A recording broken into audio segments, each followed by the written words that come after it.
on Arirang News. South Korea will step up to promote freedom in the international arena as democracy now faces major challenges.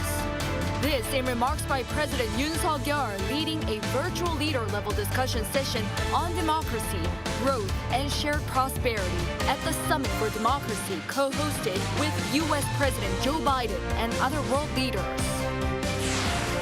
In South Korea, various sales events and discount coupons are to be rolled out nationwide. This as President Yoon calls for all-out efforts to boost domestic spending, especially for tourism. Under the plan, visa rules will be eased for certain countries as South Korea aims to attract some 10 million foreign tourists this year. People confirmed to have COVID-19 in South Korea will no longer be required to self-isolate for 7 days, as the period will be shortened to 5 as early as May. Also, with the country approaching the endemic stage, more quarantine measures, including the indoor mask mandate, are likely to be completely lifted in summer.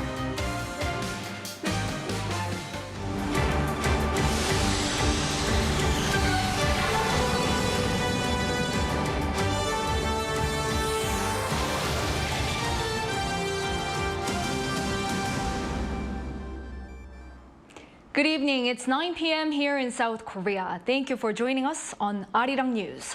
We begin with President Yoon co-hosting the second Summit for Democracy with the leaders of the United States, Costa Rica, Zambia, and the Netherlands.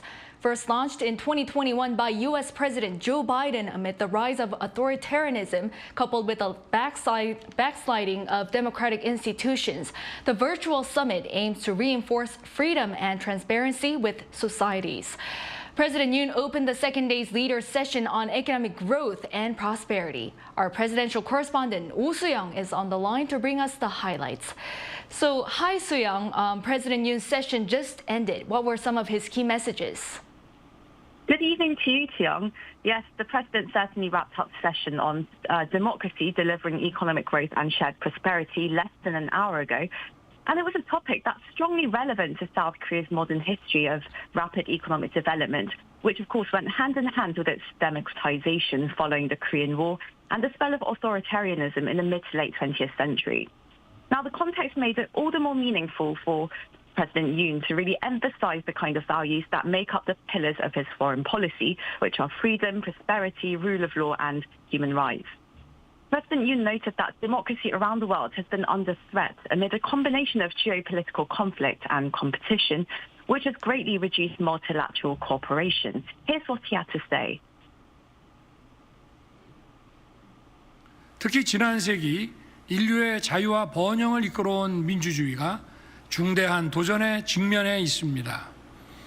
규범 기반의 국제 질서를 정면으로 부인하는 권위주의 세력들의 진영화에 더해서 반지성주의로 대표되는 가짜 민주주의가 전 세계적으로 고개를 들고 있습니다. The president also referred to revisionist attempts to change the liberal world order, as well as misinformation that hurts democratic processes like decision-making. And to counter such forces, the president said South Korea will step up to promote freedom in the international arena, having defended its own freedom with the help of the global community some 70 years ago. I see. Well, it's a great platform for South Korea to step up its global role, like the president said, with some 200 countries invited to the summit. So Seoul is expected to host the next summit, which will be the third one, right? That's right, Tae-yong. And the announcement came in a joint statement by Presidents Yoon and Biden ahead of the plenary day on Wednesday. Their statement noted that South Korea's democratic institutions are a beacon of strength in the Indo-Pacific region, and it also shows how democracy can really cultivate security and prosperity. It's added that in recent years, Seoul has emerged as a global leader because of the enduring commitment of the Korean people to increasing governmental transparency, ensuring effective checks and balances, as well as developing laws that are responsive to public needs. We're going to have to wait and see when and how the third summit is going to come about, but this is undeniably a huge step for South Korea, given its foreign policy vision of contributing to the liberal democratic world order. Right, and the summit will continue tomorrow in hybrid form with Seoul hosting a meeting on addressing corruption. Tell us more, Soo-young. Well, it's going to be a ministerial level meeting with speeches made by representatives from the Indo-Pacific region, which South Korea is representing. And Seoul's foreign ministry is going to be in charge of hosting this event, and it will live stream the 4-part session on YouTube from 9 a.m. Korea time on Thursday. All right, we'll look forward to updates on that. Our Oh Soo-young there on the line for us from the presidential office in Seoul. Thank you. South Korea and the United States now holding an amphibious landing drill on the largest scale in 5 years, held a key exercise today. They're running through assault simulations that involve water, air, and land missions. Our defense correspondent Kim Hyun-sung was there. Amphibious ships swarm in from sea. Jets streak across the sky, and Marines charge full speed on land.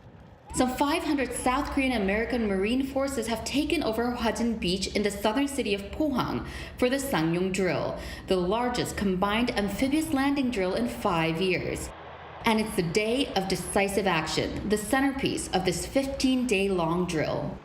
The allies are running through a realistic simulation of an amphibious raid, working together like clockwork and presenting themselves as a formidable foe. And that you see behind me is a landing craft air cushion, a device used by the U.S. Navy to transport weapons, and just one of the many craft that's been deployed for this exercise. The Ssangyong drill has stayed dormant since 2018 to keep alive diplomatic relations with North Korea and to fend off COVID-19. However, this year, the exercise has resumed on a large scale. Around 30 vessels, 70 aircraft, and 50 assault vehicles were mobilized for the drill. Korean and American weaponry provided mutual support, like the Allies' amphibious assault ships, the Korean Dokdo, and the American Makin Island. I cannot think of another or more fitting way to celebrate the 70th anniversary of the alliance between the Republic of Korea and the United States of America than conducting bilateral amphibious operations with our ROK Navy and Marine counterparts. The Ssangyong drill will continue until April 3rd, with upcoming exercises focused on land drills. Kim Hyun-sung, Arirang News, Pohang. President Yoon has named current South Korean ambassador to the U.S. Tae-yong as his new national security advisor.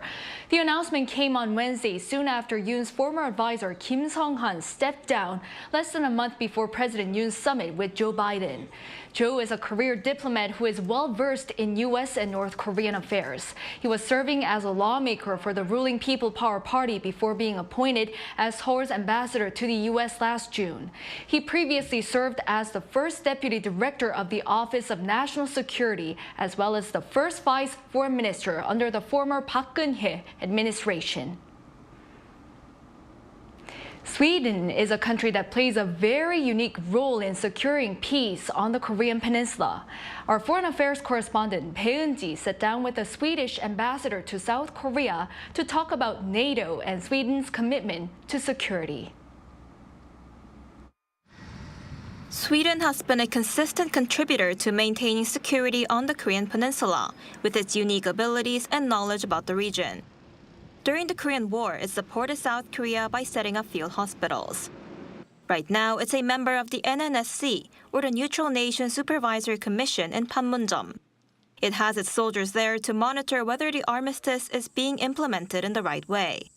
At the same time, Sweden has exceptionally close relations with North Korea, as Stockholm has had diplomatic ties with Pyongyang since the early 1970s. While showing concerns about the recent security situation regarding North Korea, the Swedish ambassador to South Korea told Arirang News that Sweden will continue to work toward having North Korea return to talks. So we will do everything that we can in order to offer confidence-building measures and also steps towards dialogue when that is possible. Of course, the situation right now, including the latest ICBM launch by North Korea, is very, very worrying, and we condemn that. He also added that it's incredibly important for the North to immediately take steps to dismantle its nuclear and ballistic missile programs. As for the Swedish diplomats that had to leave Pyongyang because of the regime's COVID-19 restrictions, he says Sweden is willing to return to Pyongyang quickly when it opens up again, to continue the diplomatic role that they would like to play on the peninsula. The ambassador also highlighted that South Korea and Sweden can cooperate in various fields other than security, including the private sector, such as battery production for electric vehicles and K-pop. I think when it comes to Sweden and South Korea, we are like-minded countries, we are democracies, we believe in open trade, we have confidence in each other, and that's what makes this type of collaboration so important. On Sweden's NATO membership ratification, noting that Sweden plays an important role when it comes to security around the Baltic Sea, he stressed that Stockholm has a lot to offer to NATO in areas such as cybersecurity. We, of course, have much to offer to NATO as well, so Sweden will be more secure within NATO, and NATO will be stronger with Sweden as a member. He also said he's very optimistic and confident that Sweden will become a full member by the NATO summit scheduled for July. Tae-yong, Arirang News. South Korean government is rolling out economic measures to ramp up sluggish domestic spending at home over price concerns and higher interest rates. The plans include injecting funds worth some $46 million to support leisure activities. Our economic correspondent Ssangyong with all the details. The South Korean government is rolling up its sleeves with ways to boost domestic consumption. Plans were unveiled on Wednesday during an emergency economy cabinet meeting, with rising prices putting a dent in consumers' wallets. To boost domestic travel, the government will spend up to 60 billion Korean won, or more than $46 million on coupons for hotels and leisure activities, expecting to benefit around 1.5 million people. Specifically, Finance Minister Ssangyong announced that discounts of 30,000 won or $23 will be provided for hotel and accommodation fees. Some 190,000 workers at small and medium-sized firms and the self-employed will be able to receive 100,000 won or roughly $76 back for vacation expenses. On top of that, tax incentives will be temporarily provided for spending. We will expand incentives and make travel and tourism more appealing to help boost consumption. Starting next month, tax incentives will be provided temporarily until the end of this year. The income tax deduction rate for cultural spending and spending at traditional markets will each be raised by 10 percentage points. The government has also included measures to help vulnerable groups with their living expenses. From April to June, the government will provide $13 million worth of discounts for groceries. 20% or up to $7.60 will be applied to agricultural, fisheries, and livestock products. Meanwhile, during the meeting, President Yoon reiterated the importance of stabilizing people's livelihoods. 저는 첫째도, 둘째도, 셋째도 민생이라고 말씀을 드렸습니다. 국민들께서 체감하실 수 있도록 비상한 각오로 임해 주시기를 당부드립니다. He added that on top of the efforts that have been made to expand exports, the government needs to come up with ways to create additional economic value through the revitalization of domestic consumption. Ssangyong, Arirang News. If you're planning a trip to Korea, you might find this news intriguing. Some visa systems will be renewed, such as exemptions from the Korea Electronic Travel Authorization, and bigger events await travelers, especially for K-pop fans. Lee Dae-hyun has more. South Korea aims to attract 10 million overseas travelers this year, triple the amount of 2022. During an emergency economy cabinet meeting on Wednesday, the government discussed ways to boost the travel industry as a way to drive up domestic consumption. The way to boost the travel industry is simple. Encourage more foreign travelers to visit South Korea and spend money. Also, finding ways to encourage Korean people to travel domestically instead of going overseas. To do this, it will improve the country's visa system. By the end of 2023, people from 22 nations, including Japan, Singapore, US, and Canada, will be able to enter South Korea without needing a Korea Electronic Travel Authorization, or KETA, if they are traveling for sightseeing and attending events. Transit visa exemption policy will also be resumed for transit passengers from 34 countries to allow them to stay in Korea for up to 30 days. For Chinese tour groups, if they transit through the southern island of Jeju, they are now eligible to stay in a city where the domestic airport they use is located, or Seoul metropolitan area, for up to 5 days. Digital visa issuance for group visitors from Vietnam, the Philippines, and Indonesia will also be eased as well. New visas for high-income foreigners and young people will also be established. The government also aims to increase the number of international flights to pre-pandemic levels.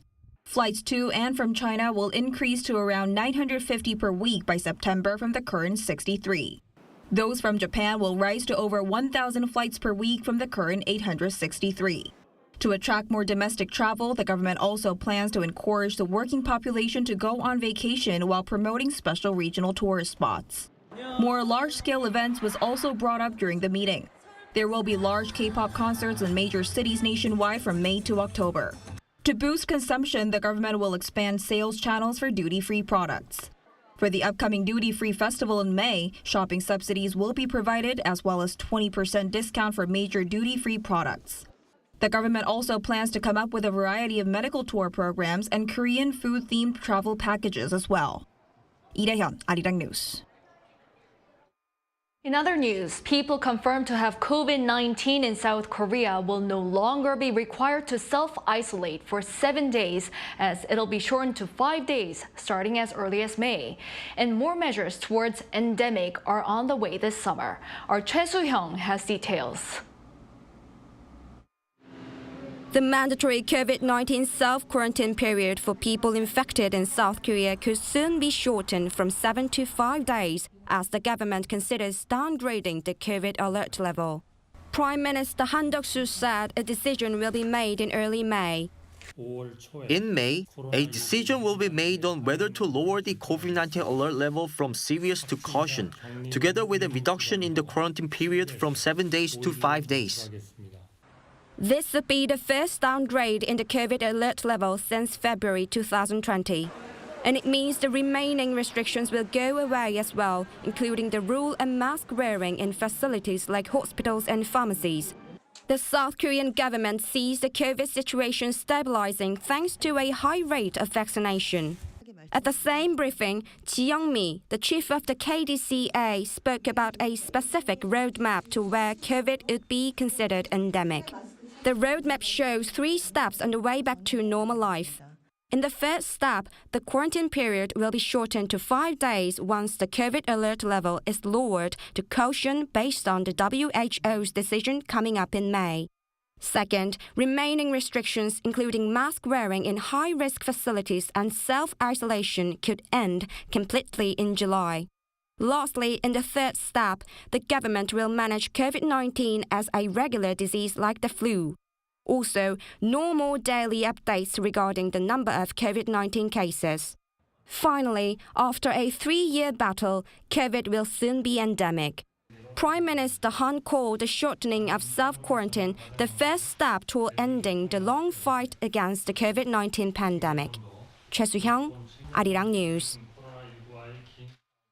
Earlier today, the government and the ruling People Power Party held a meeting to discuss the much-debated Grain Management Act. After the meeting, Prime Minister Han Duck-soo announced that he'll make an official proposal to President Yoon to reconsider or veto the revision to the act. Our political correspondent Lee Si-hoo reports. In regards to the contentious revision to the Grain Management Act pushed by the opposition, Prime Minister Han Duck-soo said that he will make an official suggestion that President Yoon reconsider, or in other words, exercise the right to veto. This is at a briefing held after the meeting between the government and the ruling People Power Party on Wednesday. Han insisted that the revision to the act, which obligates the government to purchase surplus rice when there are excess leftovers or the price falls by a certain percentage, will deepen the crisis experienced by the agricultural industry. The Grain Management Act is a forcible purchase act that obligates the government to buy surplus rice regardless of how much rice our citizens consume. This act does not help the farmers or agricultural development. Saying that the suggestion is an effort to safeguard the future of the nation's agricultural industry, Han cited specific issues of the revision to the act. They include negative effects on the market supply and demand and exhaustion of finances to be invested in the future of agriculture. It's expected that a vote on the request to reconsider will take place at a cabinet meeting in April. The opposition-controlled National Assembly passed a revision to the Grain Management Act last week in a 169-90 vote. 이시후, Arirang News.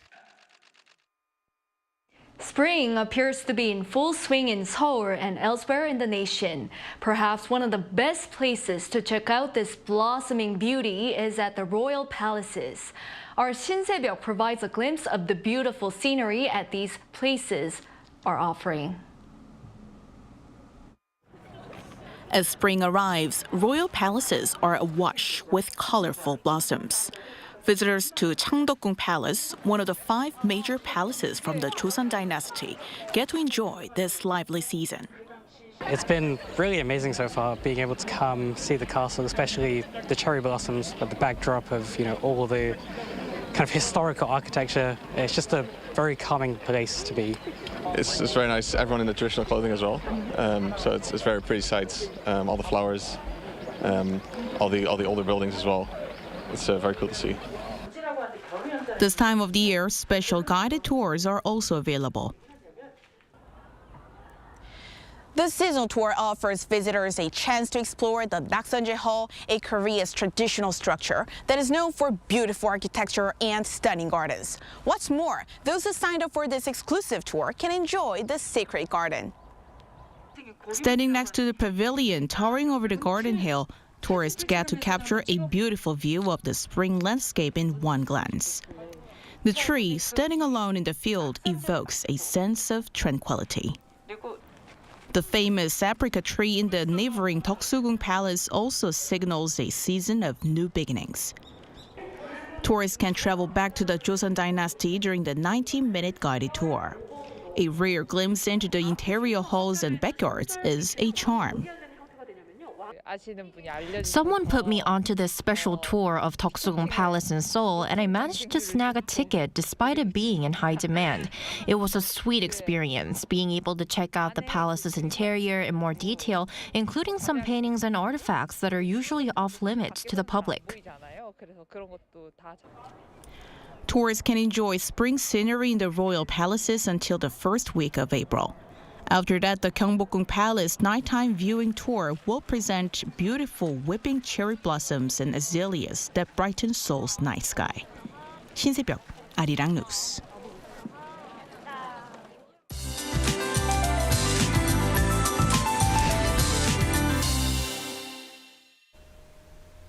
Dusty conditions will continue to take over across South Korea.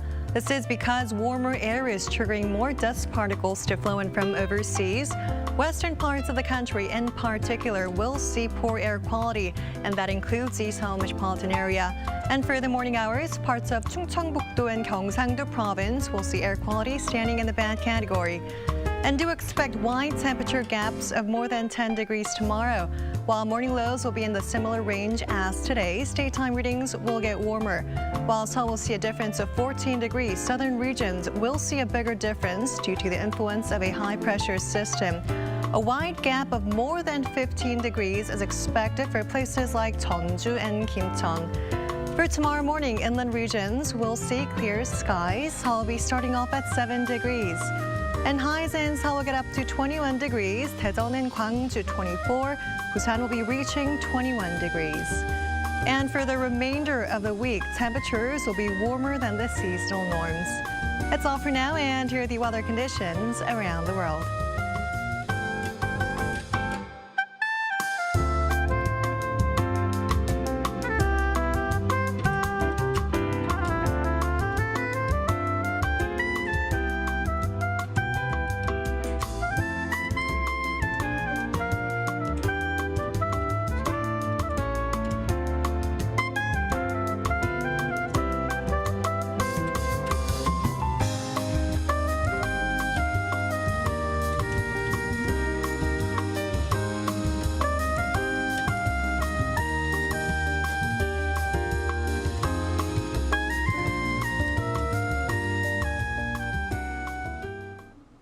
That's all for tonight's newscast. Thank you for watching. We'll be back tomorrow with the latest news. Good night.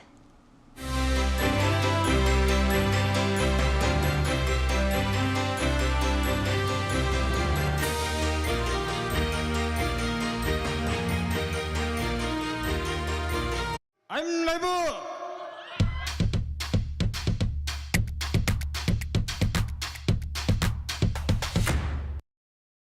저를 도와주시는 분들이 저희와 함께 해주시는 세션 분들 아무리 봐도 억지 텐션 같은데 아니라고 아무도 안 하는 거고